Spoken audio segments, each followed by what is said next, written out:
السلام علیکم ورحمۃ اللہ وبرکاتہ۔ امید کرتا ہوں کہ آپ سب لوگ خیریت سے ہوں گے۔ سیرت نبی صلی اللہ علیہ وسلم کی ایپیسوڈ 8 میں آپ سب کا خوش آمدید۔ لاسٹ ویڈیو میں ہم نے بات کی تھی اپنا حلف الفضول کے بارے میں، تو اس میں میں نے آپ کو معاہدے کے بارے میں بتایا تھا۔ تو آج ہم بات کریں گے نبی صلی اللہ علیہ وسلم کی جفا کشی کی زندگی کے بارے میں، یعنی جب آپ صلی اللہ علیہ وسلم بکریاں چراتے تھے، آپ صلی اللہ علیہ وسلم نے بنی سعد کی بکریاں چرائیں، اور مکہ میں بھی اہل مکہ کی بکریاں چند کی رات کے عوض چراتے تھے۔ 25 سال کی عمر ہوئی تو حضرت خدیجہ رضی اللہ عنہ کا مال لے کر تجارت کے لیے ملک شام تشریف لے گئے۔ ابن اسحاق کا بیان ہے کہ حضرت خدیجہ بنت خویلد ایک معزز مالدار اور تاجر خاتون تھی، لوگوں کو اپنا مال تجارت کے لیے دیتی تھیں اور مزاربت کے اصول پر ایک حصہ طے کر لیتی تھیں۔ پورا قبیلہ قریشی تاجر پیشہ تھا۔ جب انہیں رسول اللہ صلی اللہ علیہ وسلم کی خبر ہوئی، امانت اور مکرم اخلاق کا علم ہوا، تو انہوں نے ایک پیغام کے ذریعے پیشکش کی کہ آپ ان کا مال لے کر تجارت کے لیے ان کے غلام میسرہ کے ساتھ ملک شام تشریف لے جائیں۔ وہ دوسرے تاجروں کو جو کچھ دیتی ہیں اسے بہتر آپ کو اجرت دیں گی۔ آپ نے یہ پیشکش قبول کر لی اور ان کا مال لے کر ان کے غلام میسرہ کے ساتھ ملک شام تشریف لے گئے۔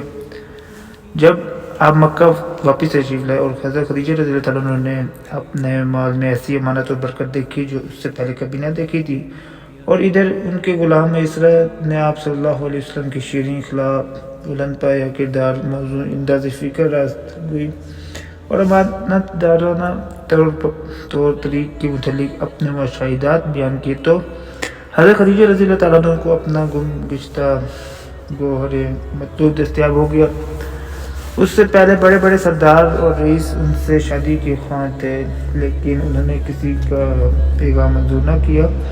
اب انہوں نے اپنے دل کی بات اپنی سہیلی نفیسہ بنت ربیہ سے کہی، اور نفیسہ نے جا کر نبی صلی اللہ علیہ وسلم سے بات کی۔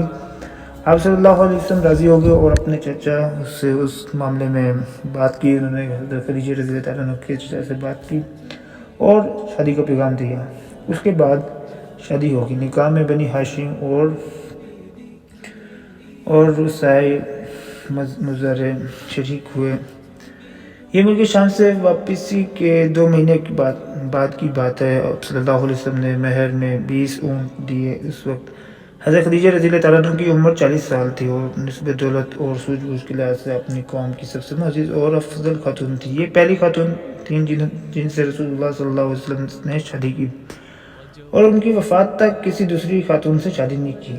ابراہیم کے علاوہ رسول اللہ صلی اللہ علیہ وسلم کی باقی تمام اولاد انہی کی بطن سے تھی۔ سب سے پہلے قاسم پیدا ہوئے اور انہی کے نام پر آپ صلی اللہ علیہ وسلم کی کنیت ابو قاسم پڑی۔ پھر زینب رضی اللہ تعالیٰ عنہ، رقیہ رضی اللہ تعالیٰ عنہ، ام کلثوم رضی اللہ تعالیٰ عنہ، فاطمہ رضی اللہ تعالیٰ عنہ اور عبداللہ پیدا ہوئے۔ عبداللہ کا لقب طیب اور طاہر تھا۔ آپ صلی اللہ علیہ وسلم کے سب بچے بچپن میں ہی میں انتقال کر گئے۔ البتہ بچیوں میں سے ہر ایک نے اسلام کا زمانہ پایا، مسلمان ہوئیں اور ہجرت کی شرف سے منشرف ہوئیں، لیکن حضرت فاطمہ رضی اللہ تعالیٰ عنہ کے سوا باقی سب کا انتقال آپ کی زندگی ہی میں ہو گیا تھا۔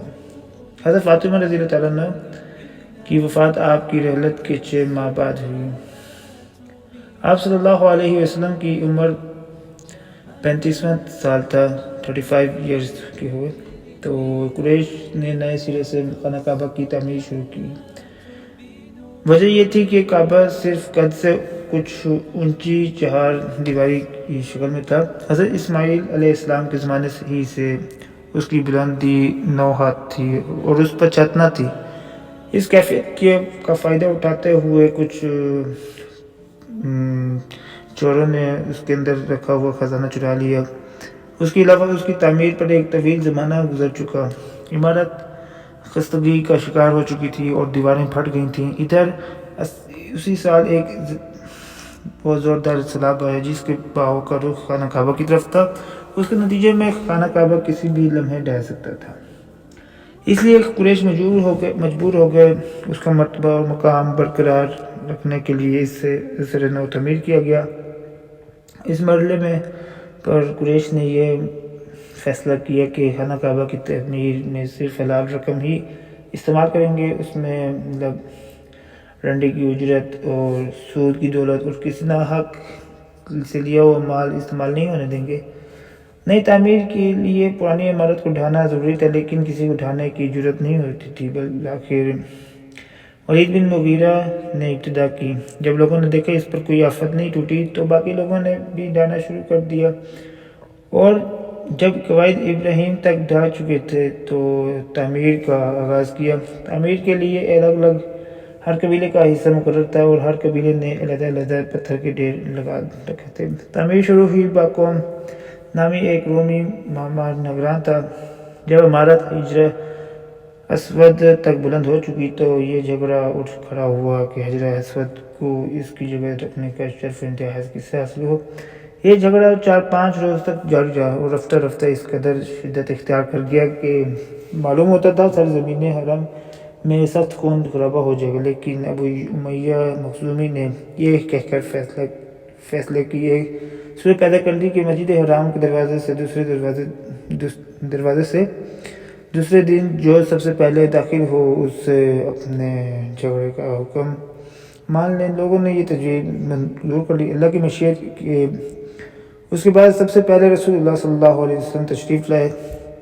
لوگوں نے آپ صلی اللہ علیہ وسلم کو دیکھا تو چیخ پڑے کہ حاضر امین نو رضینا، حاضر محمد صلی اللہ علیہ وسلم یہ امین ہے، ہم ان سے راضی ہیں، یہ محمد صلی اللہ علیہ وسلم ہے۔ پھر جب آپ ان کے قریب پہنچے اور انہوں نے آپ صلی اللہ علیہ وسلم کو معاملے کی تفصیل بتائی تو آپ صلی اللہ علیہ وسلم نے ایک چادر طلب کی، بیچ میں حجر اسود رکھا اور متنازع قبائل کے سرداروں سے کہا آپ سب حضرات چادر کا کنارہ پکڑ کر اوپر اٹھائیں، اور انہوں نے ایسے ہی کیا۔ جو چادر حجر اسود کے مقام تک پہنچ گئی تو آپ صلی اللہ علیہ وسلم نے اپنے دست مبارک سے حجر اسود کو اس کی مقررہ جگہ پر رکھ دیا۔ بڑا معقول فیصلہ تھا، اس پر ساری قوم راضی ہو گئی۔ ادھر قریش کے پاس مال حلال کی کمی پڑ گئی، اس لیے انہوں نے شمال کی طرف سے کعبہ کی لمبائی تقریباً 6 ہاتھ کم کر دی۔ یہی ٹکڑا حجر اور حتیم کہلاتا ہے۔ اس دفعہ قریش نے کعبہ کے دروازہ زمین سے خاصا بلند کر دیا تاکہ اس میں وہی شخص داخل ہو سکے گا جسے وہ جز دیں گے۔ جب دیواریں 15 ہاتھ بلند ہو گئیں تو اندر 6 ستون کھڑے کر کے اوپر سے چھت ڈال دی، اور کعبہ اپنی تکمیل کے بعد قریب چوکور شکل کا ہو گیا۔ اب خانہ کعبہ کی بلندی 15 میٹر ہے۔ حجر اسود والی دیوار اور اس کے سامنے کی دیوار یعنی جنوبی اور شمالی دیواریں 10-10 میٹر ہیں۔ حجر اسود مطاف کی زمین سے 1.5 میٹر کی بلندی پر ہے۔ دروازے والی دیوار اور اس کے سامنے کی دیوار یعنی پورب اور پچھم کی دیواریں 12-12 میٹر ہیں۔ دروازہ زمین سے 2 میٹر بلند ہے۔ دیوار کے گرد نیچے ہر 4 جانب سے ایک بڑے ہوئے کرسی نما ضلع کا گھیرا ہے، جس کی اوسط اونچائی 25 سینٹی میٹر اور اوسط چوڑائی 30 سینٹی میٹر ہے۔ اسے شاذ روان کہتے ہیں۔ یہ بھی دراصل بیت اللہ کا جز ہے، لیکن قریش نے اسے بھی چھوڑ دیا تھا۔ آج کی ویڈیو یہیں تک، انشاءاللہ ملتے ہیں اگلی ویڈیو میں، تب تک اپنا بہت سارا خیال رکھیے گا۔ اللہ حافظ۔